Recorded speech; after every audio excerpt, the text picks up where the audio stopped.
హరే కృష్ణ. అందరికీ కూడా మన తెలుగు గీత కార్యక్రమానికి స్వాగతం అండి. కార్యక్రమం మొదలు పెట్టే ముందు ఇస్కాన్ శేషాద్రిపురం అధిష్టాన దేవతలైనటువంటి శ్రీ శ్రీ జగన్నాథుడు, బలదేవ, సుభద్ర మహారాణి, సుదర్శన, నితాయ్ చైతన్య, వామనదేవ్ పంచతత్వ ఆశీర్వాదాలు తీసుకుందాం అండి. ప్రార్థనలు చేద్దాము. ఓం అజ్ఞానాతిమిరాంధస్య జ్ఞానాంజనశలాకయా చక్షురున్మిళితం యేన తస్మై శ్రీ గురవే నమః. నమః ఓం విష్ణుపాదాయ కృష్ణప్రష్టాయ భూతలే శ్రీమతే భక్తి వేదాంత స్వామినితి నామినే. నమస్తే సరస్వతే దేవే గౌరవాణి ప్రచారిణే నిర్విశేష శూన్యవాది పాశ్చాత్య దేశతారిణే. జయ శ్రీ కృష్ణ చైతన్య ప్రభు నిత్యానంద శ్రీ అద్వైత గదాధర శ్రీవాసాది గౌర భక్త వృంద. హరే కృష్ణ కృష్ణ కృష్ణ హరే హరే, హరే రామ రామ రామ హరే హరే. సో ఈరోజు మనము భగవద్గీత 8వ అధ్యాయము భగవత్ ప్రాప్తి, చాలా అద్భుతమైన అధ్యాయము. సో ఈ అధ్యాయంలో ఉన్నామండి మనం. సో ఈ రోజు శ్లోకం కూడా మనకి చెప్తుంది అనమాట, భగవంతుడిని ఏ విధంగా పొందాలి, భగవంతుడి దగ్గరికి ఎలా వెళ్ళాలి అని చెప్పేసి. దండవత్ ప్రణామాలు.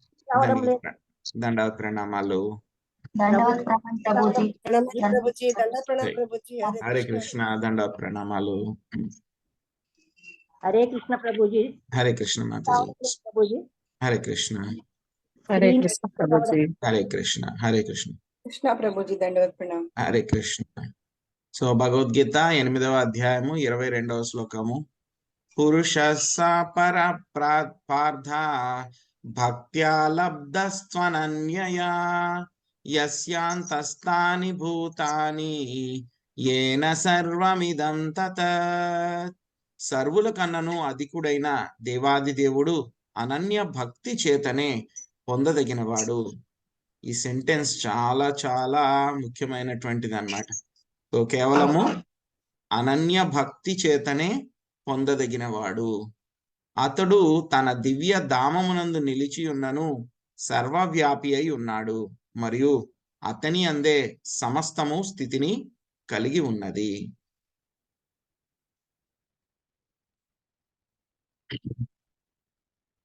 సో నిన్నటి శ్లోకంలో అయితే గనక 20వ శ్లోకము 21వ శ్లోకంలో కూడా స్వామి తన యొక్క దివ్య ధామం గురించి చెప్పడం జరిగింది అన్నమాట.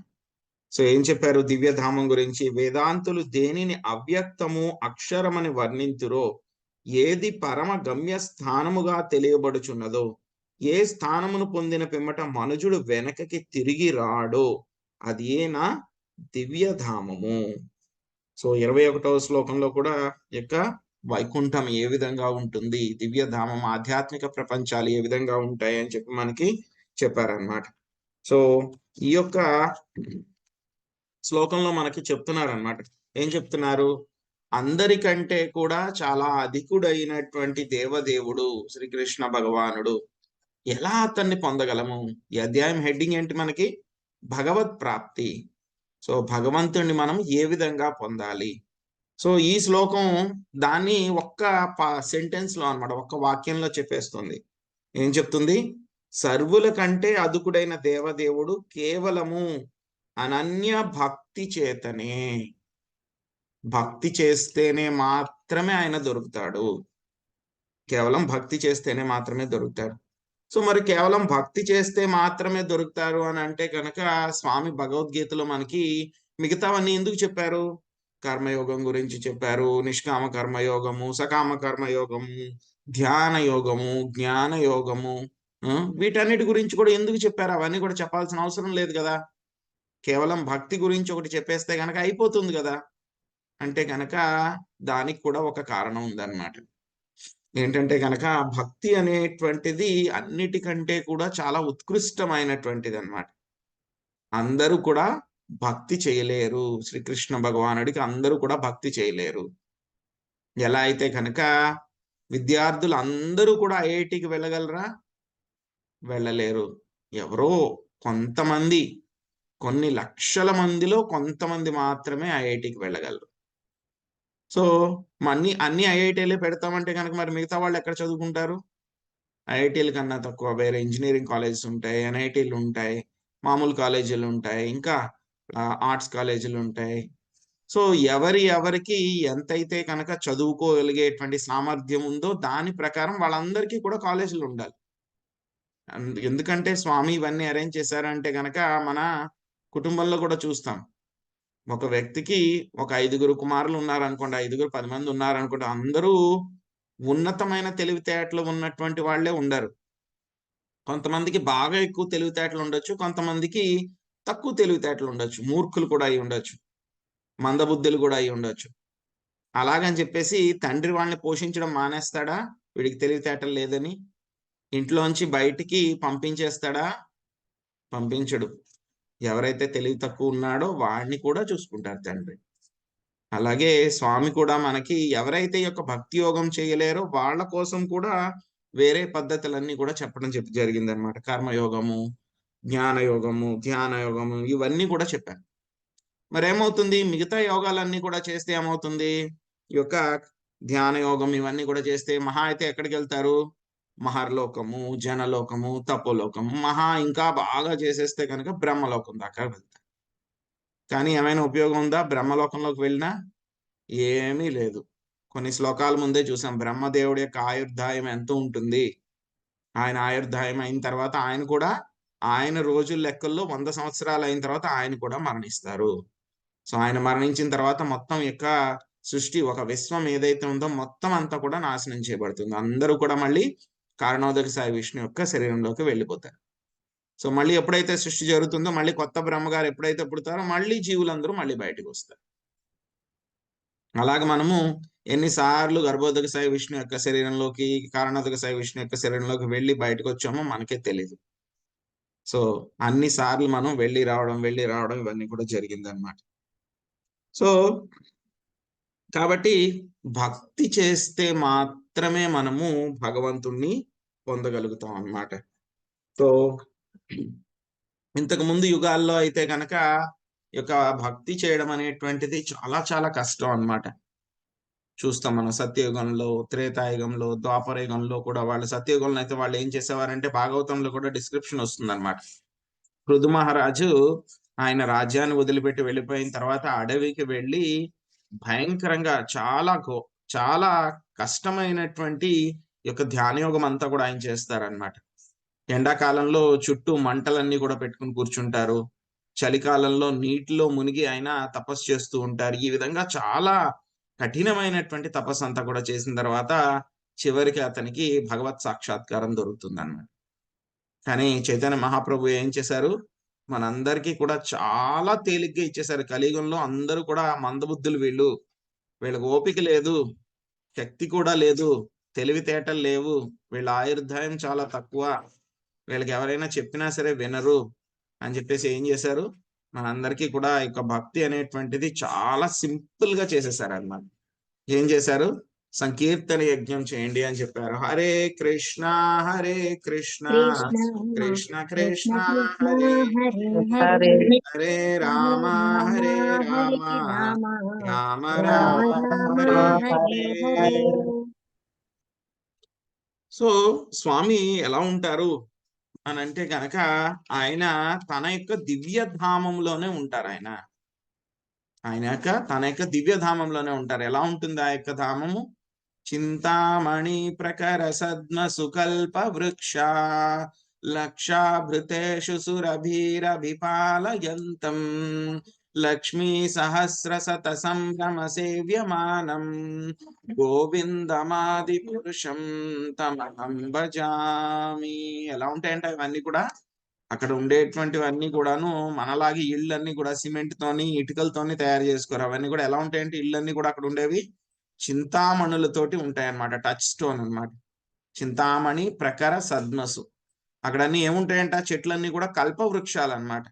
ఏ చెట్టు దగ్గరికి వెళ్ళి ఏం కావాలి అని అడిగినా, ఏ సీజన్ లో ఏం కావాలని అడిగినా, మనం మామిడి చెట్టు దగ్గరికి వెళ్ళి చలికాలంలో నాకు మామిడికాయ కావాలి, పండు కావాలంటే ఇస్తుందా? ఇవ్వదు. ఓన్లీ వేసవకాలంలో వెళ్తేనే ఇస్తుంది. కానీ అక్కడ ఉండేటువంటి చెట్లన్నీ కూడా ఎలాగా కల్పవృక్షాలు అన్నమాట. అవన్నీ కూడా ఎక్కడ ఎప్పుడు ఏం కావాలన్నా సరే అన్ని కూడా సప్లై చేస్తాయి. ఇంకా అక్కడ ఏముంటాయంట, కల్ప వృక్షాల తర్వాత సురభి అనేటువంటి కామధేనువులు ఉంటాయి అన్నమాట. సో ఎంత కావాలంటే కనుక అంత పాలు ఆ యొక్క కామధేనువు ఇస్తూ ఉంటుంది అనమాట. సో అక్కడ ఇంకా ఎలా ఉంటారు, కొన్ని లక్షల మంది లక్ష్మీదేవులు అందరూ కూడా స్వామికి సేవ చేస్తూ ఉంటారు. మరి ఆయన ఏం చేస్తూ ఉంటారు? వేణుం కొణంతమరవింద దళాయతాక్షం బర్హావతం సమసితాంబుద సుందరాంగం కందర్పకోటి కమనీయ విశేష శోభం గోవిందమాది పురుషం తమహం భజామి. ఆయన ఏం చేస్తూ ఉంటారంట? వేణుం కొణంతం, ఆయన వేణు ఊదుతూ ఉంటారంట. ఆయన కళ్ళు ఎలా ఉంటాయంట? యొక్క కమలాలు అనమాట, అరవింద దళాల్లాగా ఉంటాయండి. అరవింద దళాయతాక్షం, వేణుం కొణంతం అరవింద దళాయతాక్షం. ఆయన నెమలి పింఛాన్ని ధరిస్తారంట తల మీద. బర్హావతంసం అసితాంబుద సుందరాంగం, అని చూడ్డానికి చాలా చాలా చాలా అందంగా ఉంటారంట. చాలా అందంగా ఉంటారంట. కందర్ప కోటి కమనీయ విశేష శోభం. మన్మధుడు అంటే కనుక భౌతిక ప్రపంచంలో చాలా అందంగా ఉంటాడు అనమాట మన్మధుడు. సో కానీ ఆయన అందం ముందు కొన్ని కోటి మన్మధులు ఉన్నా సరే ఆయన అందం ముందు దిగదుడిపే. అంత అందంగా ఉంటారు స్వామి. అక్కడ వైకుంఠ లోకాల్లో అందరూ కూడా ఏం చేస్తూ ఉంటారు? అక్కడ కాల ప్రభావం అనేటువంటిది ఉండదు. మనం పూర్తిగా కాల నియంత్రణలో ఉన్నాం మనం అందరం కూడా. అదే విధంగా మనం అందరం కూడా ప్రకృతి త్రిగుణాల యొక్క నియంత్రణలో ఉన్నాము. భౌతిక శక్తిలో అక్కడ యొక్క భౌతిక శక్తి అనేటువంటిది ఉండదు. సంపూర్ణముగా అంతా కూడా ఆధ్యాత్మిక శక్తితోనే తయారవుతుంది అన్నమాట. సో అక్కడ సమయానికి లేదు, అక్కడ సమయం యొక్క ప్రభావం లేదు. అక్కడ 4 రకాలైనటువంటి సమస్యలు లేవు. జన్మ, మృత్యు, జరా, వ్యాధి, ముసలితనము, జన్మించడము, చనిపోవడము, ఆ తర్వాత జబ్బు కలగడము, ఇలాంటివి ఏమీ ఉండవు అక్కడ. సో కేవలం అక్కడ ఆనందం మాత్రమే ఉంటుంది. అది కూడా ఆనందం ఎలా ఉంటుంది? భౌతిక ప్రపంచంలోనూ మనం ఎంజాయ్ చేసే కొద్దీ దాని మీద మనకి ఇంట్రెస్ట్ తగ్గిపోతుంది. ఒక రోజు చేస్తాం, 2 రోజులు చేస్తాం, ఒక 10 రోజులకి దాని మీద మనకి వెగట పుట్టేస్తుంది అనమాట. కానీ ఆధ్యాత్మిక ఆనందం ఎలా ఉంటుంది అని అంటే కనుక అది పెరుగుతూనే ఉంటుంది. చైతన్య మహాప్రభువు మనకి చెప్పారు, ఆనందాంబుది వర్ధనం ప్రతిపదం పూర్ణామృత స్వాదనం. ఎలా ఉంటుందంట? ఆనందం చాలా చాలా ఆనందంగా ఉంటుందంట. సంకీర్తన హరే స్వామి యొక్క నామం అన్నమాట. ఆనంద అంబుది, ఆనందం అనేటువంటిది ఎలా ఉంటుంది? చిన్న కాదు, ఒక గ్లాసులో నీళ్ళంతనో లేకపోతే ఒక బకెట్లో నీళ్ళంతనో కాదు, ఒక పెద్ద సముద్రం. ఆ తర్వాత ఎలా ఉంటుందంటే ఆ సముద్రం కూడాను పెరుగుతూ ఉంటుంది అన్నమాట. వర్ధనం, పెరుగుతూ ఉంటుంది. ఆనందాంబుది వర్ధనం అని చెప్పారు. ఈ విధంగా భక్తి చేస్తే ఏమవుతుంది? మనకి కూడా వైకుంఠానికి వెళ్ళడానికి అవకాశం ఉంటుంది. సో అదే ఈ శ్లోకంలో చెప్తున్నారు, అనన్య భక్తి చేతనే నేను పొందబడదును. ఎంత క్లియర్ గా చెప్పారో చూడండి. చాలా మంది చెప్తూ ఉంటారు, మీరు ఏ పూజ అయినా చేయండి, ఏ వ్రతం అయినా చేయండి, ఏం చేసినా సరే మీరు వెళ్ళిపోతారు వైకుంఠానికి. మరి వెళ్ళిపోతే కనుక స్వామి ఎందుకు చెప్తున్నారు ఇక్కడ క్లియర్ గాను? కేవలం అనన్య భక్తి చేతనే నేను పొందబడదును అని చెప్తున్నారు మనకి. సో ఈ యొక్క భక్తి భక్తి భక్తి అని చెప్పి మనం చాలా సార్లు చెప్పుకున్నాము. సో అసలు ఈ భక్తి అంటే ఏమిటి? ఏ విధంగా చేయాలి? దీన్ని చేస్తే కనుక మనకి ఏమొస్తుంది అనేటువంటిది కొంచెం చూడడానికి ప్రయత్నిద్దాం. భక్తి అంటే కనుక ఇది శ్రీల ప్రభుపాదుల వారు ఎప్పుడు చెప్తూ ఉంటారన్నమాట. భక్తి అంటే కనుక డివోషన్, భగవంతుడి మీద ప్రేమ ఉండాలి, అదే విధంగా సేవ కూడా చెయ్యాలి. అందుకే ప్రభుపాద్ గారు డెఫినేషన్ క్లియర్ గా ఇచ్చారు, భక్తియుత సేవ అని చెప్పేసి డెఫినేషన్ చాలా క్లియర్ గా ఇచ్చారనమాట. సో భగవద్గీతలో ఏం చెప్తుంది? అల్టిమేట్ గా భగవద్గీత ఇన్స్ట్రక్షన్ ఏం చెప్తుంది మనకి? భక్తి చెయ్యి అని చెప్తుంది అనమాట యొక్క భగవద్గీత. ఇంకా మిగతా యోగా పద్ధతులు ఏవైతే ఉన్నాయో ఏవి చేసినా సరే అల్టిమేట్ గా వెళ్లాల్సింది భక్తి యోగానికే. సో మిగతా యోగ పద్ధతుల్లో వేటిల్లో అయినా సరే భక్తి అనేటువంటిది యాడ్ అవ్వకపోతే కనుక అది ఉపయోగం ఉండదు, వాళ్ళకి సక్సెస్ అనేటువంటిది రాదనమాట. సో కొన్ని భక్తి యొక్క ఆస్పెక్ట్స్ మనము తెలుసుకోవడానికి ప్రయత్నిద్దాం. శ్రీకృష్ణ భగవానుడి యొక్క అభిప్రాయం ప్రకారం, భగవద్గీతలో చెప్పిన దాని ప్రకారం అసలు భక్తి అంటే ఏమిటి అంటే కనుక సో మనకి చెప్పారు 6వ అధ్యాయము 47వ శ్లోకంలో చెప్పారు, యోగినామపి సర్వేషాం మద్గతేనాంతరాత్మనా శ్రద్ధావాన్ భజతే యో మాం సమేయుక్తతమో మతః. మొత్తం యోగులందరిలో కూడా చాలా ఉత్తమమైనటువంటి యోగి ఎవరు అంటే కనుక భక్తి యోగి అని చెప్పి చాలా క్లియర్ గా చెప్పేశారు. మిగతా యోగాలన్నీ కూడా డిస్క్రైబ్ చేసిన తర్వాత 6వ అధ్యాయం అక్కడి నుంచే మళ్ళీ భక్తి సెక్షన్ మనకి 7వ అధ్యాయం నుంచి మొదలవుతుంది అనమాట. మళ్ళీ 3వ అధ్యాయం 30 శ్లోకంలో కూడా చెప్పారు, మయి సర్వాణి కర్మాణి అని చెప్పి చెప్పారు. ఏం చేయమన్నారు అర్జునుడికి, అర్జున నువ్వు యుద్ధం చెయ్యి. ఎలా యుద్ధం చేయమంటున్నారు, పూర్తిగా నా శరణాగతి తీసుకుని జ్ఞానముతోటి, అదేవిధంగా డిటాచ్మెంట్, బంధం లేకుండా, నేను చేస్తున్నాను కర్మ అనేటువంటి భావన లేకుండా యొక్క యుద్ధం చేయమంటున్నారు. అది కూడా స్వామి యొక్క సేవ కింద చేయమంటున్నారు అన్నమాట. ఇంకా 9వ అధ్యాయం 34వ శ్లోకంలో మళ్ళీ చెప్పారు స్వామి, మన్మనాభవ మద్భక్తో మధ్యాజీ మాం నమస్కురు అని చెప్పి చెప్పారు స్వామి. ఏం చేయమన్నారు, మనస్సును ఎప్పుడు కూడా నా మీదే లగ్నం చెయ్యి, నా భక్తుడవవు, నా గురించే ఆలోచించు అని చెప్పి స్వామి మనకి చెప్పారు. మళ్ళీ 10వ అధ్యాయంలో కూడా చెప్పారు. మళ్ళీ చాలా ముఖ్యమైన శ్లోకాలు అన్నమాట ఇవన్నీ కూడా. ఏం చెప్పారు, అహం సర్వస్య ప్రభవో మత్తః సర్వం ప్రవర్తతే ఇతి మత్వా భజంతే మాం బుధా భావ సమన్వితా. ఏం చెప్పారు, ఎవరైతే తెలివి అయినటువంటి బుధజనులు అంటే చాలా తెలివి ఉన్నటువంటి వాళ్ళు ఏం చేస్తారంట, వాళ్ళకి తెలుసు అనమాట. ఏం తెలుసు, అన్నింటికీ కూడా మూలము శ్రీకృష్ణ భగవానుడే అని చెప్పి వాళ్ళకి తెలుసు. కాబట్టి వాళ్ళు హృదయపూర్వకంగా వాళ్ళ యొక్క మనస్సుల్ని స్వామి యొక్క భక్తియుత సేవల్లో వాళ్ళు లగ్నమవుతారనమాట. ఇంకా భగవద్గీత చిట్ట చివరి ఇన్స్ట్రక్షన్ అన్నమాట. ఏం చెప్పారు, సర్వధర్మాన్ పరిత్యజ్య మామేకం శరణం వ్రజ అహం త్వాం సర్వ పాపేభ్యో మోక్షయిష్యామి మా శుచః. అర్జున భయపడవద్దు, మిగతా ఏవైతే గనక ధర్మాలు ఉన్నాయో అన్నిటినీ కూడా వదిలిపెట్టేసేయి, కేవలం నా శరణాగతి తీసుకో, భయపడవద్దు. నేను యొక్క పాప చర్యలు ఏవైతే ఉన్నాయో, వాటి ప్రతిక్రియలు ఏవైతే ఉన్నాయో వాటిలన్నిటి నుంచి కూడా నిన్ను రక్షిస్తాను అని చెప్పి స్వామి చెప్పారు. ఇది కృష్ణుడి యొక్క అభిప్రాయం, భగవద్గీతలో చెప్పిన అభిప్రాయం అన్నమాట. తర్వాత మళ్ళీ స్వామి అది కూడా చెప్పారు, ఈ భక్తి అనేటువంటిది ఏంటంటే గనక చాలా అరుదు అనమాట, చాలా దొరకడం చాలా చాలా కష్టం అన్నమాట. ఏం చెప్పారు మనకి 7వ అధ్యాయం 3వ శ్లోకంలో చెప్పారు, మనుష్యాణం సహస్రేషు కశ్చిత్ యతతి సిద్ధయే యతతామపి సిద్ధానాం కశ్చిన్మాం వేత్తి తత్వతః. ఎవరో కొంతమంది వేల మందిలో, చాలా వేల మంది అంటే కొన్ని లక్షల మందిలో కొంతమంది మాత్రమే ఆధ్యాత్మికత వైపు వాళ్ళు వస్తారు. ఆ వచ్చిన వాళ్ళల్లో కూడా చాలా చాలా తక్కువ మంది మాత్రమే నన్ను తెలుసుకోగలుగుతారు అని చెప్పి స్వామి చెప్పారు.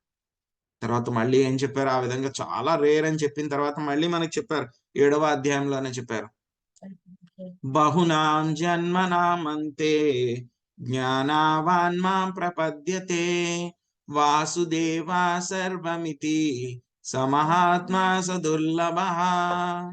ఎవరైతే ఒక యోగి, జ్ఞానయోగి ఎవరైతే ఉన్నారో ఎన్నో కొన్ని జన్మలు, పెక్కు జన్మలు ఎత్తిన తర్వాత అప్పుడు ఆయన ఒక అండర్స్టాండింగ్ అన్నమాట, ఒక కన్క్లూజన్కి వస్తాడు. ఏమిటా కన్క్లూజన్, వాసుదేవ సర్వమితి, వాసుదేవుడే అన్నింటికీ మూలము అని చెప్పి తెలుసుకున్న తర్వాత అప్పుడు ఆయనకి భక్తి చేయడం మొదలు పెడతాడు అనమాట. సో ఇంకా చెప్తున్నారు, ఎవరి భక్తి చేయడం భక్తి మొదలు పెట్టారు అంటే కనుక వాళ్ళు ఏ స్థాయికి వచ్చినట్టు అంటే కనుక అది కూడా స్వామి చెప్పారు 7వ అధ్యాయం 28వ శ్లోకంలో. ఏషాం త్వామంతగతం పాపం జనానాం పుణ్యకర్మణ. సో ఎవరైతే కనుక ఎన్నో కొన్ని జన్మలుగా వాళ్ళు పుణ్యాలు అవన్నీ కూడా చేస్తూ ఉన్నారో అటువంటి వాళ్ళు యొక్క పాపాల నుంచి, అదే విధంగా ద్వంద్వాల నుంచి విముక్తి అయిన తర్వాత వాళ్ళు మాత్రమే భక్తిలో నియుక్తులవుతారు అని చెప్పి చెప్తున్నారు. ఇంకా మళ్ళీ ఈ భక్తి ఎలా చెయ్యాలనేటువంటిది కూడా చెప్తున్నారు అనమాట స్వామి. 9వ అధ్యాయంలో మనకు వస్తుంది, రాజవిద్యా శ్లోకం తర్వాత 3వ శ్లోకం అన్నమాట. అశ్రద్ధదానాః పురుషా ధర్మస్యాస్య పరంతప అప్రాప్య మాం నివర్తంతే మృత్యు సంసారవత్మని. సో ఈ యొక్క భక్తి గురించి అంతా కూడా చెప్పిన తర్వాత స్వామి 2వ శ్లోకంలో చెప్పారు భక్తి గురించి. దాని గురించి ఒకసారి చూద్దాం మళ్ళీ. సో చెప్పిన తర్వాత ఏం చెప్పారు, ఎవరికైతే కనుక శ్రద్ధ ఉండదో, అశ్రద్ధ దానాః పురుష, శ్రద్ధ లేనటువంటి వాళ్ళు నన్ను పొందలేరు ఈ యొక్క భక్తిలో. శ్రద్ధ అనేటువంటిది చాలా చాలా ముఖ్యము. సో ఈ యొక్క శ్రద్ధ లేనటువంటి వాళ్ళు ఆ యొక్క వేదాల యొక్క సారము, దాని గురించి వేదాల గురించి అంతా కూడా పూర్తిగా విన్నా సరే వాళ్ళు భక్తిలో నియుక్తులు అవ్వలేరు. నియుక్తులైనా సరే వాళ్ళు పెర్ఫెక్ట్ గా చేయలేరు. కాబట్టి ఏమవుతుంది, వాళ్ళు మళ్ళీ జనన మరణ చక్రంలో పడిపోతారు అని చెప్పి, ఈ యొక్క భక్తి అనేటువంటిది ఎంత రేర్, చాలా అరుదైనటువంటిది అని చెప్పి స్వామి చెప్పారు. ఇంకా మళ్ళీ ఏం చెప్పారు, 3వ విషయము, భక్తి అనేటువంటిది చేస్తే కనుక భక్తిలోనే అన్ని ఇమిడి ఉన్నాయి. భక్తిలోనే అన్ని ఇమిడి ఉన్నాయి. 8వ అధ్యాయము 28వ శ్లోకంలో చెప్పారు మనకి, వేదేషు యజ్ఞేషు తపస్సు చైవ. సో ఎవరైతే కనుక యొక్క భక్తి చేస్తూ ఉన్నారో అతనికి వేదాల యొక్క పఠనం చేసిన పుణ్యము, అదే విధంగా యజ్ఞాలు చేసినటువంటి ఫలితము, తపస్సులు చేసినటువంటి ఫలితము, దానాలు చేసినటువంటి ఫలితము, ఇవన్నీ కూడా ఆటోమేటిక్ గా దొరుకుతాయి భక్తి చేస్తే కనుక. అంతేకాకుండా అక్కడ వాటిల్లో దొరకనిది ఇంకొక ముఖ్య విషయం కూడా ఉంది. ఏంటది, చిట్ట చివరిగా భగవద్ధామాన్ని పొందుతాడు. ఇంకా చెప్తున్నారు, ఇది భక్తి అనేటువంటి దాంట్లో ఇంకేముంటాయి, మాంహి పార్థవ్యపాశ్రిత్య, ఎవరు చేయగలరు, ఈవెన్ స్త్రీలైనా, వైశ్యులైనా, శూద్రులైనా, అంతకంటే కింద ఉన్నటువంటి వాళ్ళైనా సరే, లో బోర్న్ పీపుల్ ఎవరైనా ఉన్నారో వాళ్ళందరూ కూడా ఆ యొక్క వైకుంఠాన్ని భక్తి చేయడం ద్వారా పొందవచ్చును, వాళ్ళందరూ కూడా. ఇంకా మరి భక్తి చేస్తున్నాం కదా, మరి మాకు ఎలా తెలుస్తుంది మేము ముందుకు వెళ్తున్నాం భక్తిలో అని చెప్పేసి ఎలా తెలుస్తుందంటే, భక్తి డెఫినేషన్ లో మళ్ళీ 9వ అధ్యాయంలో మళ్ళీ మనం చూస్తాం చాలా డీటెయిల్ గా రాజవిద్యా శ్లోకం. రాజవిద్యా రాజగుహ్యం పవిత్రమిదముత్తమం ప్రత్యక్షావగమం ధర్మ్యం సుసుఖం కర్తుమవ్యయం. ఏం చెప్తున్నారు, ఈ యొక్క భక్తి చేస్తూ ఉంటే కనుక దాని యొక్క ఫలితాలని ఎవరు బయట వాళ్ళు వచ్చి చెప్పక్కర్లేదు మనకి. నువ్వు భక్తి చేసావు, ఈరోజు బాగా చేస్తున్నావు, సో రిజల్ట్ బాగుందా, నీకు తెలుస్తుందా, నీకు ఇంత బాగా అయింది భక్తి అని ఎవరు చెప్పకల్లా బయట వాళ్ళు వచ్చి.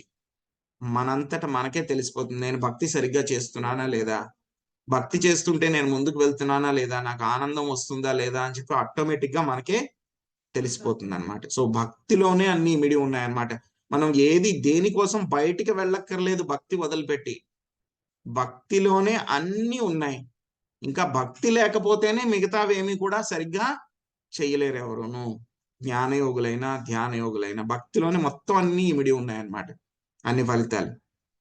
అయ్యి బాబోయ్, అన్ని ఇందులోనే ఉన్నాయంటున్నారు, చాలా తేలిగ్గా దొరకదు అంటున్నారు, చాలా అరుదు అంటున్నారు, చాలా ఎవరికో కొన్ని జన్మల తర్వాత కానీ దొరకదు అంటున్నారు. కృష్ణ భగవానుడు కూడా అదే అభిప్రాయం చెప్పారు. మరి భక్తి చేయడం చాలా కష్టం అండి, చాలా కష్టమా భక్తి? ఎందుకంటే కనుక వజ్రాలు చాలా తక్కువగా దొరుకుతాయి కాబట్టి దాని వెల చాలా ఎక్కువగా ఉంటుంది, అందరూ కొనుక్కోలేరు వజ్రాన్ని కొనుక్కోవడం అంటే చాలా కష్టపడాలి. మరి కొన్ని జన్మల తర్వాత దొరికేటువంటిది, అందులోనే అన్ని ఉండేటువంటి భక్తి అనేటువంటిది దొరకాలంటే కనుక కష్టమా? చాలా కష్టమై ఉండాలి అది అంటే లేదు. భక్తి చాలా సులభంగా చెయ్యవచ్చు. ఈ భక్తి అనేటువంటి చాలా సులభంగా చేయొచ్చు. ఎక్కడ చెప్పారండి భక్తి చాలా సులభంగా చేయొచ్చు అని? భగవద్గీతలో 2వ అధ్యాయంలో 59వ శ్లోకంలో చెప్పారు. విషయా వినివర్తంతే అని చెప్పారు ఆ శ్లోకంలో. ఏం చెప్పారు? ఈ భక్తి అనేటువంటిది ఏంటంటే కనుక ఉన్నతమైనటువంటి రుచి అన్నమాట. సో చాలా ఈ యొక్క రుచిని మనము అలవాటు చేసుకోవడం మూలంగా తేలికగా మన యొక్క మనస్సుని, ఇంద్రియాలని కూడా ఈ యొక్క ఇంద్రియార్థాల నుంచి దూరంగా చేసుకోవచ్చు. తర్వాత మళ్ళీ 12వ శ్లోకంలో కూడా చెప్పారు స్వామి, భక్తి అనేటువంటిది చాలా తేలిక చేయడం అనేటువంటిది. మయ్యా వేశ్యమనో ఏమా నిత్యయుక్త ఉపాసతే శ్రద్ధయా పరయోపేత స్థేమే యుక్త తమామతః. ఏం చెప్తున్నారు స్వామి?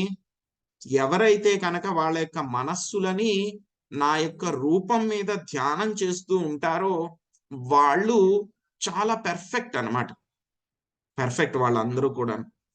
అది ఏదైతే కనుక నిరాకారవాదులు ఏవైతే ఉన్నాయో అవి చేయడం చాలా కష్టం వాళ్ళకి, ఈ యొక్క ప్రగతి సాధించడం. కానీ ఎవరైతే నా రూపం మీద ధ్యానం చేస్తూ ఉంటారో వాళ్ళందరికీ కూడా చాలా తేలిగ్గా వెళ్ళవచ్చు. అష్టాంగ యోగంలో కూడా మనం చూసాం 6వ అధ్యాయంలో 13, 14 శ్లోకాల్లో.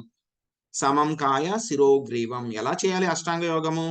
చాలా స్ట్రిక్ట్ గా చేయాలి ఆ తపస్సులన్నీ కూడా.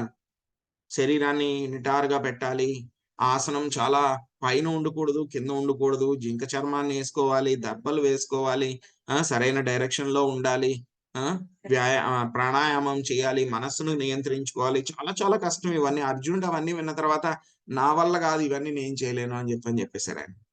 కానీ భక్తి చేయడం అనేటువంటిది చాలా సులభము. అదే మనకి యొక్క రాజవిద్యా శ్లోకంలో కూడా చెప్పారు. ఏం చెప్పారు? పవిత్రమిదముత్తమం ప్రత్యక్షావగమం ధర్మ్యం. మనంతట మనమే తెలుసుకోవచ్చు. సుసుఖం కర్తుం అవ్యయం. భక్తి అనేటువంటి చేయడము చాలా చాలా సులభము. మరి భక్తి అనేటువంటిది ఏమన్నా కష్టంతో కూడుకుందా? డబ్బులు బాగా ఖర్చు అవుతాయా? ఏమీ అవసరం లేదు. స్వామి అది కూడా చెప్పారు 26వ శ్లోకంలో. పత్రం పుష్పం ఫలం తోయం యో మేద్భక్త్యా ప్రయచ్చతి తదహం భక్త్యుపహృతం అశ్నామి ప్రయతాత్మనః. ఒక చిన్న ఆకైనా సరే, ఒక పండైనా సరే, ఒక చిన్న పువ్వైనా సరే, కనీసం నీళ్ళైనా సరే, ఇవి దొరకని ప్రదేశం ఎక్కడ ఉండదు. ఎంతటి పేదవాళ్ళకైనా సరే ఇవి దొరుకుతాయి. వాటితోటి నా భక్తి చెయ్యి. నువ్వు ప్రేమతో ఇస్తే కనుక వాటన్నిటిని కూడా నేను స్వీకరిస్తాను. అంతే, భక్తి అయిపోయింది. భక్తి అయిపోయింది. ఇంకేం చెప్తున్నారు స్వామి? 27వ శ్లోకంలో చెప్తున్నారు 9వ అధ్యాయం. యత్కరోషి యదస్నాసి యజ్జుహోషి దదాసి యత్తపస్యసి కౌంతేయ తత్కురుష్వ మదర్పణం. నువ్వు ఏది తిన్నా సరే, ఏది భుజించినా సరే, ఏది దానం చేసినా సరే, ఏ తపస్సులు చేసినా సరే ఏం చేయమంటున్నారు? అవన్నీ కూడా కృష్ణార్పణం, కృష్ణుడికి అర్పించి చేయమని చెప్పారు. ఇవి చేస్తే అయిపోయింది భక్తి. అంతే. సో ఇది అందులో కష్టం ఏమైనా ఉందా? డబ్బులు ఖర్చు అవుతున్నాయా మనకి? కేవలం పెట్టాల్సింది ప్రేమ, సమయం పెట్టాలి. మరింత తేలిగ్గా చేసేస్తే గనక మరి మంచి ఫలితాలు వస్తాయంటారా? మాకు ఏం ఫలితాలు వస్తాయి భక్తి చేస్తే? మాకు హయ్యెస్ట్, అన్నిటికంటే కూడా చాలా ఉత్తమమైనటువంటి ఫలితాలు వస్తాయి అన్నమాట. మనం ఇమాజిన్ చేయలేము అటువంటి ఫలితాలు వస్తాయి. ఏంటి ఆ ఫలితాలు? దైవీ హైషా గుణమయీ మమ మాయా దురత్యయా మామే వయే ప్రపద్యంతే మాయామే తాంతరంతి తే. ఎవరైతే కనుక కృష్ణ భగవానుడికి శరణాగతి పొందుతారో వాళ్ళు చాలా మమ మాయా దురత్యయ, నా యొక్క భౌతిక ప్రకృతి అనేటువంటిది దాటడం చాలా చాలా కష్టం. దురత్యయ స్వామి చెప్తున్నారు కష్టం అని చెప్పి. ఇంకా మనలాంటి వాళ్ళకి ఇంకెంత కష్టం ఉంటుంది. కానీ వాళ్ళందరూ కూడా అయినా సరే స్వామి యొక్క శరణాగతి, ఆయన యొక్క పాద పద్మాలను ఆశ్రయిస్తే కనుక చాలా తేలికగా, ఎలా అయితే కనుక సముద్రాన్ని దాటడం అంటే కనుక కష్టము, అదే ఒక చిన్న లేగదూడ మట్టిలో తొక్కింది అనుకోండి, ఒక్కొక్కసారి నీళ్లు పడినప్పుడు అందులో ఒక చిన్న నీళ్లు ఉంటాయి, అందులో దాన్ని చాలా తేలిగ్గా దాటేయచ్చు. సముద్రాన్ని దాటడం అంటే కష్టం. అదే భక్తి చేస్తే కనుక అంతటి పెద్ద మాయ దురత్యయ కూడా చిన్న లేగదూడ గిట్టలో ఉండేటువంటి నీళ్ళంతా అయిపోతుంది. అప్పుడు దాన్ని దాటము చాలా చాలా తేలిక అని చెప్తున్నారు. ఇంకేం చెప్పారు మనకి 14వ అధ్యాయంలో కూడా చెప్పారు. మాంచాయో వ్యభిచారేణ భక్తి యోగేన సేవతే సగుణాన్ సమతిత్యైతాన్ బ్రహ్మభూయాయ కల్పతే. ఎవరైతే కనుక అనెల్లాయిడ్ భక్తి, ఇప్పుడే చెప్పారు కదా మనకి, ఈ శ్లోకంలో కూడా చెప్పారు మనకి. ఏం చెప్పారు? అనన్య భక్తి చేతనే నేను పొందబడదును అని చెప్పారు అన్నమాట. సో ఎవరైతే గనక అనన్య భక్తి చేస్తూ ఉంటారో ఈ యొక్క ప్రకృతి త్రిగుణాల యొక్క ప్రభావం నుంచి వాళ్ళు బయటపడి పూర్తిగా ఆధ్యాత్మిక స్థాయికి వాళ్ళు వెళ్ళగలుగుతారు అని చెప్పారు. ఇంకా స్వామి ఏ విధంగా చూసుకుంటారు వాళ్ళ భక్తుల్ని అంటే గనక మనకి అది కూడా చెప్పారు భగవద్గీతలో 9వ అధ్యాయం 13వ శ్లోకంలో చెప్పారు. మహాత్మానస్తు మాం పార్థ దైవీం ప్రకృతిమాశ్రితా భజంత్యనన్య మనసో జ్ఞాత్వా భూతాదిమవ్యయం. స్వామి ఏమిస్తారంట? డివైన్ ప్రొటెక్షన్, రక్షణ. ఆయన రక్షణ ఇచ్చారంటే గనక అది అల్టిమేట్ అన్నమాట. చెప్తారన్నమాట. కృష్ణుడు ఎవరినైనా చంపాలి అని అనుకుంటే గనక ఎవ్వరూ రక్షించలేరు. కృష్ణుడు ఎవరినైనా రక్షించాలి అని అనుకుంటే కనుక ఎవ్వరు కూడా ఏమీ చేయలేరు. ప్రహ్లాదుని చూడండి, హిరణ్యకశిపుడు ఎన్ని రకాలుగా చంపాలని ప్రయత్నించాడు, ఏమన్నా చేయగలిగాడా? ఆయన వెంట్రుకను కూడా ఏమీ చేయలేక. కృష్ణుడి యొక్క రక్షణ ఆ విధంగా ఉంటుందన్నమాట. సో అటువంటి మహాత్ములు ఎవరైతే ఉంటారో, కృష్ణుడి యొక్క దివ్యమైనటువంటి భావనలో ఉంటారో, వాళ్ళందరూ కూడా ఏం చేస్తూ ఉంటారు? పూర్తిగా భక్తిలో నియుక్తులు అవుతారన్నమాట.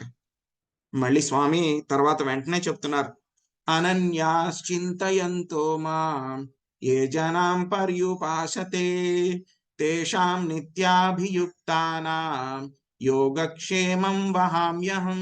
చెప్తున్నారు, మీ దగ్గర ఏదైతే తక్కువ ఉందో నేను దాన్ని మీకు ఇస్తాను. మీకు ఏదైతే కనుక ఉందో దాన్ని నేను రక్షిస్తాను. నా డివోటీకి ఏది తక్కువ ఉందో, నా భక్తుడికి ఏదైతే ఉందో తక్కువ ఉంటే నేను ఇస్తాను. మీ దగ్గర ఏది ఉందో నేను రక్షిస్తాను. అవన్నీ కూడా నేనే, మీకు కావాల్సినవన్నీ కూడా నేనే ప్రొవైడ్ చేస్తాను అని చెప్తున్నారు. సో ఇంకేం చెప్తున్నారు? అన్నిటికంటే కూడా ఇంకా ముఖ్యమైనటువంటిది ఏమిస్తారంటే స్వామి, పరమశాంతి, ఇంకా అభయం, భయం లేకుండా ఉండడం అన్నమాట. ఎందుకు మనం ఇన్సూరెన్స్లు అవి ఇవి అన్ని చేసుకుంటున్నాం? మనము ఇంటికి తలుపులు తాళాలు ఇవన్నీ ఎందుకు వేసుకుంటున్నాం? మనము బయటికి వెళ్ళినప్పుడు అవి ఇవి అన్ని ఎందుకు చేసుకుంటున్నాము? భయం మనకి ఏమైపోతుందో అని చెప్పేసి. స్వామి రక్షణలోకి వెళ్తే కనుక, పూర్తిగా భక్తి చేస్తే కనుక ఆ భయం అనేటువంటిది పోతుంది, అభయం అనేటువంటిది వచ్చేస్తుంది అనమాట. భక్తారం యజ్ఞ తపస్సాలో కూడా మనకు అదే చెప్పారనమాట. సో అన్నిటికీ కూడా కృష్ణుడే భోక్త, ఆయనే నిజమైనటువంటి యజమాని, ఆయనే నిజమైనటువంటి ఎంజాయర్. సో అలాంటి వ్యక్తి, మొత్తం అన్ని లోకాలకి కూడా యజమాని అయినటువంటి వ్యక్తి ఎవరైనా నాకు స్నేహితుడు. కాబట్టి ఇంక నాకు ప్రాబ్లం ఏముంది? ఈ యొక్క అష్యూరెన్స్ అంతా కూడా భక్తి చేస్తే కనుక మనకి ఈ లాభాలన్నీ కూడా ఉన్నాయన్నమాట. సో మరి ఎలాగా కృష్ణుని నేను ఎలాగ అర్థం చేసుకోగలను? భక్తి లాభం ఇవన్నీ కూడా బాగానే చెప్పారు. మరి కృష్ణుని నేను ఎలా అర్థం చేసుకోగలను? ఆయన దగ్గరికి నేను ఎలా వెళ్ళగలను అంటే కనుక ఈ యొక్క అధ్యాయం పేరే మనకి భగవత్ ప్రాప్తి. ఎలా వెళ్ళాలి అంటే కనుక 5వ శ్లోకంలో చెప్పారు మనకి, అంతకాలే చ మామేవా స్మరణ్ముక్త్వా కలేవరం యప్రయాతి సముద్భావం నాతి యాతి నాస్త్యత్ర సంశయః. ఎవరైతే కనుక అల్టిమేట్ టెస్ట్ మనందరికీ కూడా, ఎవరైతే కనుక వాళ్ళ యొక్క దేహాన్ని కృష్ణుణ్ణి స్మరిస్తూ, మనం చెప్పక్కర్లేదు పేరుని, ఎందుకంటే కనుక మనకు అప్పుడు చెప్పగలమో లేదో చనిపోయేటప్పుడు, కేవలం మనసులో స్మరించుకుంటే చాలన్నమాట.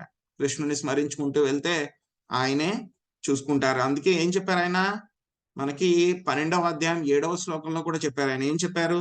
తేషామహం సముద్ధార్త మృత్యు సంసార సాగరాత్ భవామి న చిరాత్ పార్థ అని చెప్పారు. మనకి ఏం చెప్పారు?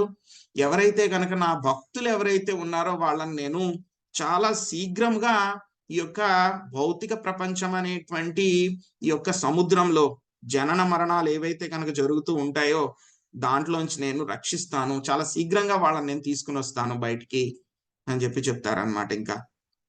ఇంకేం చెప్తున్నారు మనకి యొక్క ఏ విధంగా పొందొచ్చు అంటే కనుక ఇదే శ్లోకానికి కంటిన్యూషన్ మనకి మళ్ళీ 18వ అధ్యాయం 55వ శ్లోకంలో వస్తుంది అనమాట. భక్త్యా మామభిజానాతి. ఏం చెప్తున్నారు అక్కడ? ఎవరైతే కనుక కృష్ణుడి మీద పూర్తిగా మనస్సుని లగ్నం చేసి కృష్ణుడి మీదే భక్తిని పెట్టుకుని ఉంటారో వాళ్ళు చాలా తేలికగా భగవద్ధామానికి వాళ్ళు ప్రవేశిస్తారు. భగవద్ధామానికి వాళ్ళు ప్రవేశిస్తారు అని చెప్తున్నారు. మళ్ళీ 11వ అధ్యాయంలో కూడా మళ్ళీ అదే చెప్పారు 54వ శ్లోకంలో. భక్త్యా త్వనన్య శక్త్యా అని చెప్పారు. అంటే కేవలము అన్డివైడెడ్ భక్తి అన్నమాట. భక్తి అనేటువంటిది ఎటువంటి మలినాలు కలుషాలు లేకుండా చేసేటువంటి భక్తి, కేవలం కృష్ణుడి మీద మాత్రమే లగ్నం చేసేటువంటి భక్తి చేయడం మూలంగా కృష్ణుణ్ణి యథాతథంగా తెలుసుకోగలుగుతాము.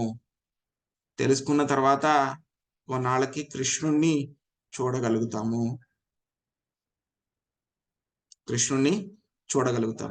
సో ఈ స్థాయికి వెళ్ళిన తర్వాత మరి కృష్ణుడు ఏం చేస్తారు? ఆయన భక్తులతో ఆయన ఎలాగ వ్యవహరిస్తారు? మరి చెప్తున్నారు ఆయన చాలా పెద్ద వ్యక్తి అంటున్నారు, అన్ని ఆయన దగ్గర ఉన్నాయంటున్నారు, అన్ని ఆయన ఇస్తున్నారు అంటున్నారు. మరి అంత పెద్ద వ్యక్తి అంటే కనుక మరి భయంగా ఉంటుంది కదా మనకి. సో అటువంటి వ్యక్తి మరి భక్తులతోటి ఎలాగ వ్యవహరిస్తాడు? చాలా గర్వంగా ఉంటాడా ఆయన? భయపెట్టేస్తారా అందరు? నేను ఎందుకంటే కనుక మనం చూస్తాం భౌతిక ప్రపంచంలో పవర్ ఉన్నటువంటి వాళ్ళు ఎలా ఉంటారు, మిగతా వాళ్ళందరినీ భయభ్రాంతులకు గురి చేస్తూ ఉంటారన్నమాట. మరి ఆయన కృష్ణుడు ఎలా ఉంటారు? వాళ్ళ భక్తులతో ఆయన ఏ విధంగా ప్రవర్తిస్తారు, వాళ్ళతోటి ఎలా రెసిప్రికేట్ అవుతారు అంటే కనుక దానికి కూడా మనకి కృష్ణుడు ఏ విధంగా వాళ్ళ భక్తులతో డీల్ చేస్తారనేది కూడా మనకు చెప్పారు. తేషాం సతతయుక్తానాం భజతాం ప్రీతిపూర్వకం దదామి బుద్ధియోగం తాం ఏన మాముపయాంతి తే. ఏం చేస్తారంట కృష్ణుడు? ఎప్పుడైతే కనుక ఒక భక్తుడు భక్తి చేస్తూ ఉన్నాడో, చక్కగా చేస్తూ ఉన్నాడో, ఏం చేస్తారు? కృష్ణుడు ఆయనకి తెలివితేటలు ఇస్తారనమాట. కావలసినటువంటి తెలివితేటలు. ఏం తెలివితేటలు అవి? దేనికి మనకి వస్తాయి? డబ్బు సంపాదించడానికి కాదు. కృష్ణుడి దగ్గరికి ఎలా వెళ్ళాలి, ఏది చేస్తే కనుక కృష్ణుడిని పొందగలను అనేటువంటి ఆ యొక్క ఇంటెలిజెన్స్, బుద్ధిని కూడా ఆయనే ఇస్తారంట. మరి ఇంకేం చేస్తారు ఆయన? భక్తి చేస్తే, అనన్య భక్తి చేస్తే తేషామేవానుకంపార్థం అహమజ్ఞానజంతమః నాశయామ్యాత్మభావస్థో జ్ఞానదీపేన భాస్వత. అటువంటి వాళ్ళ భక్తుల హృదయాల్లో స్వామి ఏం చేస్తారంట? పరమాత్మ కింద ఉన్నారు. పరమాత్మ ఏం చేస్తూ ఉంటారు? మామూలుగా ఏం మాట్లాడరు ఆయన. పర్మిటర్, అదే విధంగా విట్నెస్, ఆ రెండే చేస్తూ ఉంటారు. మిగతా వాళ్ళందరికీ కూడా మామూలు వాళ్ళకి ఇవ్వాలా వద్దా, వాళ్ళకి పర్మిషన్ ఇవ్వాలా వద్దా అని చూస్తారు. వాడు ఏం చేస్తున్నాడో అని చెప్పి అబ్జర్వ్ చేస్తూ ఉంటారు. కానీ భక్తుల హృదయాల్లో ఉన్నటువంటి పరమాత్మ ఏం చేస్తారు? అది వాళ్ళ యొక్క హృదయాల్లో ఆయన నివసిస్తారంట. ఏం చేస్తారంట? వాళ్ళ యొక్క హృదయాల్లో ఆయన నివసిస్తూ స్పెషల్ మెర్సీ ఇస్తారంట. ప్రత్యేకమైనటువంటి కరుణ. ఏంటి ఆ మెర్సీ? ఏదైతే కనుక అజ్ఞానం వాళ్ళ యొక్క హృదయంలో ఉందో, కొన్ని జన్మల నుంచి అజ్ఞానంతో పేరుకుపోయిందో వాళ్ళ యొక్క హృదయం అంతా కూడా, దాన్ని జ్ఞానం అనేటువంటి దీపంతో ఆ అజ్ఞానాన్ని అంతా కూడా స్వామి నాశనం చేస్తారంట. ఓకే, ఇదంతా కూడా చేశారు, ఒకటి బాగా చేస్తున్నాడు, బాగానే ఉంది, ఇంక వెళ్ళిపోబోతున్నాడు. ఇంకా ఏదో కొన్ని కారణాల వల్ల భక్తి నుంచి పడిపోయాడు. పాపం పడిపోయాడు. ఏదో మాయ ఊరుకోదు కదండి, ప్రయత్నిస్తూనే ఉంటుంది వీడిని ఎలా పడగొట్టాలా అని చెప్పేసి. పడిపోతే మరి స్వామి ఏం చేస్తారు? పడిపోయావు కదా నువ్వు, వేసిపోయావు అని చెప్పి చెయ్యి వదిలేస్తారు ఆయన? వదిలిపెట్టరు. అపి చేత్సు దురాచారో. ఎవరైనా భక్తుడు అనుకోకుండా మాయ ప్రభావంలో కనుక పడిపోతే, ఏదైనా పెద్ద తప్పు చేస్తే కనుక ఏం చేస్తారంటే స్వామి, అతన్ని భక్తుడి కిందే నేను ఇంకా పరిగణిస్తాను. అలాగని చెప్పేసి కావాలని తప్పులు చేస్తే కనుక ఒప్పుకోరు స్వామి. అనుకోకుండా ఒక్కసారి ఏదో జరిగిపోయింది, యాక్సిడెంటల్ గా ఏదో తప్పు చేశారు, భక్తి నుంచి పడిపోయారు, అయినా సరే నేను వాడిని భక్తుడి కిందే పరిగణిస్తాను. ఇంకేం చెప్తున్నారు? క్షిప్రం భవతి ధర్మాత్మ. సో ఏం చేస్తారంటే స్వామి, మెల్లగా మళ్ళీ ఎవరైతే కనుక పడిపోయారో, పడిపోయినటువంటి వ్యక్తికి మళ్ళీ నేను రక్షణ ఇస్తాను. అనుకోకుండా యాక్సిడెంటల్ గా పడిపోయిన వ్యక్తికి రక్షణ ఇస్తాను. రక్షణ ఇచ్చి మళ్ళీ వాడిని నిలబెట్టి మళ్ళీ భక్తి చేయడానికి వాడికి కావాల్సిన సపోర్ట్ అంతా కూడా ఇస్తాను. ఎవరైనా పడిపోయారు అనుకోండి, మళ్ళీ ఏం చేస్తారు? స్వామి సాయం చేస్తారు, మళ్ళీ నిలబడి భక్తిలో పరిగెత్తేలాగా స్వామి చేస్తారనమాట. సో ఈ విధంగా చేసి చేసి చేసి ఏం చేస్తారు? మళ్ళీ స్వామి చివరికి ఇప్పుడే చెప్పుకున్నాం మనం, తేషామహం సముద్ధార్త యొక్క మృత్యు సంసారం అనేటువంటి పెద్ద సముద్రాన్ని నుంచి నేను వీళ్ళందరినీ కూడా రక్షిస్తాను. సో ఇన్ని రకాలుగా మనకి స్వామి సహకరిస్తున్నారు. సహకరిస్తున్నప్పుడు మనం ఎందుకు చేయకూడదు భక్తి? ఎందుకు చేయకూడదు? సో మనందరికీ కూడా తెలుసు, మొన్న రామ మందిర్ ఓపెన్ అయింది. ఓపెన్ అయినప్పుడు ఎవరో చాలా మంది వివిఐపీలు ఎవరైతే ఉన్నారో వాళ్ళకి మాత్రమే ఇన్విటేషన్స్ ఇచ్చారు, అందరికీ ఇవ్వలేదు. పెద్ద పెద్ద ధనవంతులు, పెద్ద పెద్ద సినిమా యాక్టర్లు ఎవరైతే ఉన్నారో వాళ్ళు, రాజకీయ నాయకులు, చాలా పెద్దవాళ్ళు, చాలా చీఫ్ మినిస్టర్స్కే లేదు అక్కడ పర్మిషన్. వాళ్ళకి ఇన్విటేషన్ వచ్చింది, వాళ్ళు చాలా ఆనందంగా వెళ్ళారు. కొంతమంది ఎవరైనా సరే, మీకు ఒక మహంతు, ఎవరైనా గొప్ప మఠాధిపతి తెలుసు అనుకోండి, ఆయన నీకు ఇన్విటేషన్ ఇస్తున్నాను రా అంటే కనుక ఏం చేస్తారు? మీరు వెళ్తారా వెళ్ళరా? వెళ్తాం ప్రభుజీ. ఇన్విటేషన్ ఇస్తే కనుక వెళ్తాం. ఇంకా ఏంటంటే కనుక మీ స్టేట్ లో చీఫ్ మినిస్టర్ లేకపోతే పవర్ మినిస్టర్, బాగా పవర్ఫుల్ వ్యక్తి కూడా మీకు ఇన్విటేషన్ ఇస్తాను నేను రండి అంటే కనుక వెళ్తారా వెళ్ళరా? వెళ్తారు. ఇంకా మోడీ గారు వచ్చి డైరెక్ట్ గా నీకు టికెట్ బుక్ చేస్తాను ఆల్రెడీ, నాతో పాటు ఫ్లైట్ లో కూర్చోబెట్టుకుని తీసుకెళ్తాను నిన్ను, నువ్వేం అక్కర్లేదు, డైరెక్ట్ గా. ఇంకా చాలా మంది అంతా కూడా బయటే ఉన్నారు ఆ రోజు కూడాను. ఎక్కడ అందరూ బయట నుంచే చూశారు ప్రాణప్రతిష్ఠ అంతా. మోడీ గారు ఇంకా కొంతమంది మాత్రమే లోపలికి వెళ్ళి ప్రాణప్రతిష్ఠ చేశారు. సో మోడీ గారు పిలిచి లోపలికి కూడా తీసుకెళ్తాను నిన్ను రా అంటే కనుక వెళ్తారా వెళ్ళరా?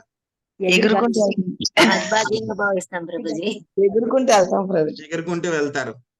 అప్పుడు కూడా మా ఇంట్లో పనులు ఉన్నాయి, నాకు వంట చేయాలి, లేకపోతే మా అబ్బాయికి ఎగ్జామ్ ఉంది, లేకపోతే మా ఆఫీసులో ఆ పని ఉంది ఈ పని ఉంది అని ఆలోచిస్తామా?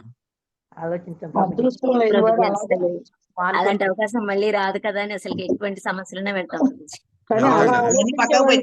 ప్రభుజీ ఒక మూర్ఖుడు అలాగే ఆలోచిస్తాడు, దాన్ని కూడా అవకాశాన్ని వదులుకుంటాడు.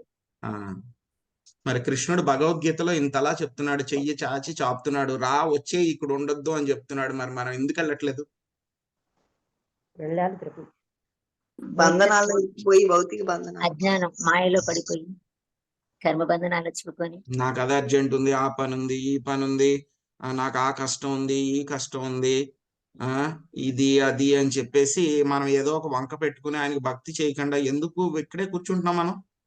కృష్ణుడు చేయి చాచి చూపిస్తున్నాడు, భగవద్గీత అంతా అదే చెప్తున్నాడు, రానైనా తీసుకెళ్లిపోతాను రా, కొంచెం భక్తి చెయ్యి, సింపుల్ గా చెయ్యి అని చెప్పినా సరే మనం వింటలే. భావబంధాల పట్ల మోహం ప్రభు, మనం వింటలేదు. సో కాబట్టి ఏం చేయాలి? మనం భక్తిని చాలా సీరియస్ గా తీసుకోవాలి. ఇదేం టైం పాస్ కాదు, ఏదో ఖాళీగా ఉన్నప్పుడు చేసేది కాదు, ఏదో కుదిరినప్పుడో లేకపోతే నాకు టైం ఉన్నప్పుడో చేస్తాను అనేటువంటిది కాదు. భక్తి అనేటువంటిది ఫుల్ టైం బిజినెస్, మిగతావన్నీ సెకండరీ. ఫస్ట్ ప్రయారిటీ భక్తి, మిగతా ప్రయారిటీస్ అన్ని కూడా మారిపోతూ ఉంటాయి, కానీ టాప్ ప్రయారిటీ ఏంటి? భక్తి.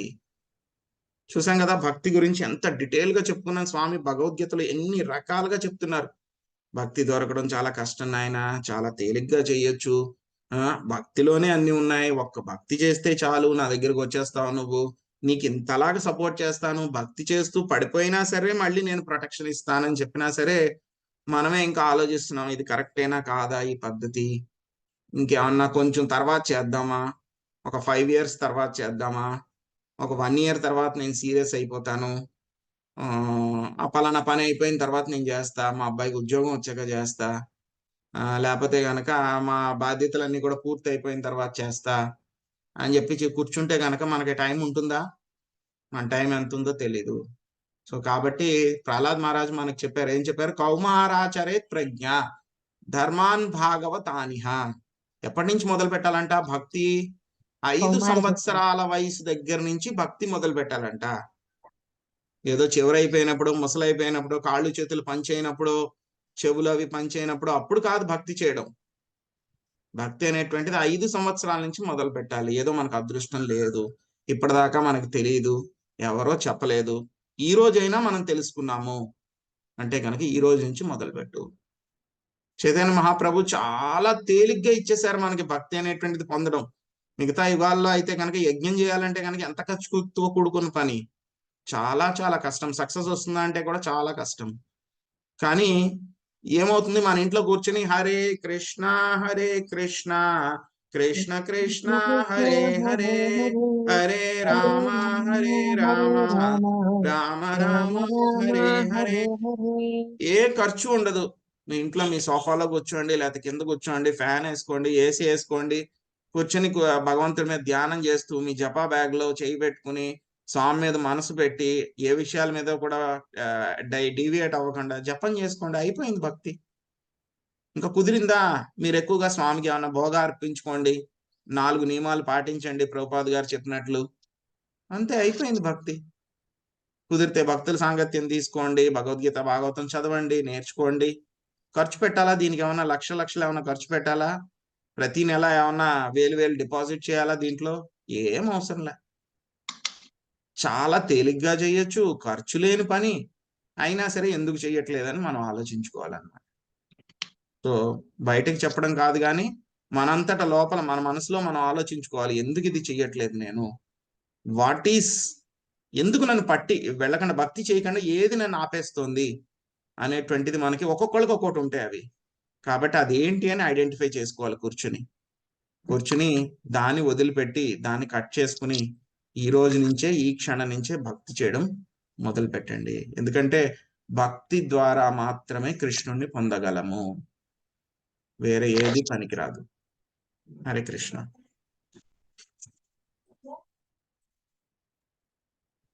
హరే కృష్ణ ప్రభుజీ. హరే కృష్ణ ప్రభుజీ. హరే కృష్ణ. హరే కృష్ణ ప్రభుజీ. ధన్యవాద ప్రణాం. హరే కృష్ణ మాతాజీ. హరే కృష్ణ అవన్నీ భక్తి ప్రభుజీ. చేయడం ద్వారానే మనం పరమశాంతిని పొందుతాము, ఎంతటి ఆనందాన్ని పొందుతాం అనేది మీరు భగవద్గీతలో ఉన్న ఉన్నటువంటి శ్లోకాలన్నిటి ద్వారా మాకు ఎంత చక్కగా విడమర్చి తెలియజేశారు ప్రభుజీ. చాలా అద్భుతంగా ఉంది ప్రభుజీ. హరే కృష్ణ. హరే కృష్ణ. ప్రభుజీ ఈ వీడియో ఒకసారి ఈ వీడియో కూడా రికార్డింగ్ పెట్టండి. మాతాజీ మన తెలుగు గీత ఛానల్లో అప్లోడ్ అవుతుంది మాతాజీ. ఓకే ప్రభుజీ. అవును మాతాజీ. హరే కృష్ణ ప్రభు. హరే హరే కృష్ణ. కృష్ణ. హరే చాలా కృష్ణ. చక్కగా